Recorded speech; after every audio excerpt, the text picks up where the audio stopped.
The Syrian civil war has now been raging for 2 years. More than 100,000 people are dead and millions more are displaced. Earlier this week, I sat down with Kristalina Georgieva, who is a commissioner at the European Union. I asked her about the ongoing conflict in Syria and how the refugee crisis compares to other recent civil wars.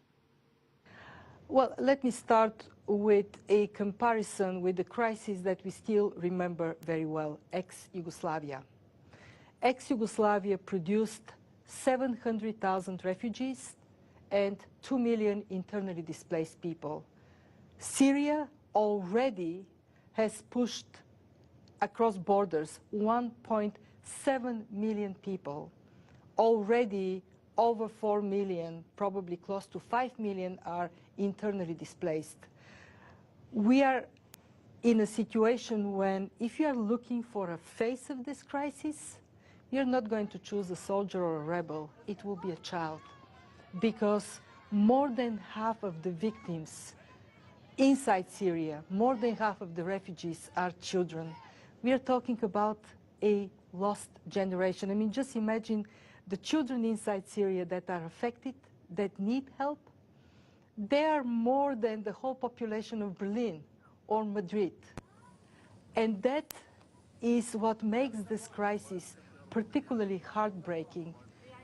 The fact that it is, as always, crises hit the most vulnerable, but that in this case, there is such an enormously negative impact on children. Polio was eradicated from Syria.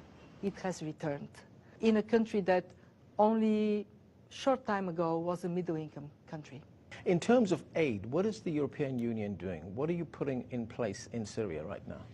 We have provided so far 1.3 billion euros of humanitarian assistance and support to communities in Lebanon and Jordan affected by the crisis. What we do with this money?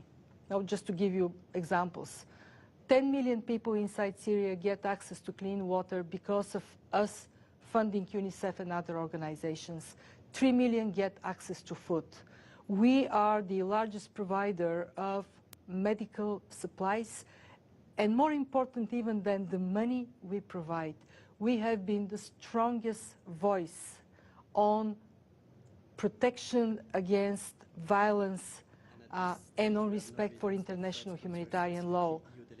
Only if the political world was to hear us. We have been saying month after month that it is time for the United Nations Security Council to come up with a humanitarian resolution. But why do you think that hasn't happened yet? Well, it is very clear that there are very polarized views on what should be the way out of this conflict. And this is what throws a shadow over the humanitarian actions.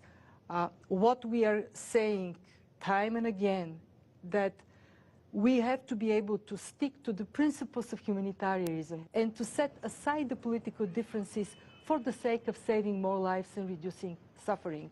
So what we are advocating with our own member states that are members of the Security Council, like France and UK, Luxembourg, but also with everybody else, set aside your political differences.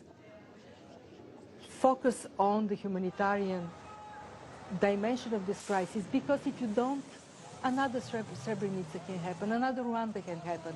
And we cannot say we have not seen this coming, because we see it coming. Getting back to the situation there in the region, you've got a massive refugee problem, which is expected to get even worse.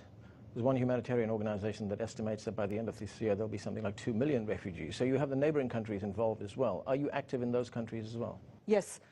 Half of our 1.3 billion euros assistance goes inside Syria. The other half is to support the neighborhood, in particular Jordan and Lebanon. What we do there is to fund the organizations like UNHCR, UNICEF, World Food Programme that are helping refugees. But we also provide assistance to the communities in these countries that are receiving refugees and are getting overwhelmed, and tensions are starting to be affecting these communities.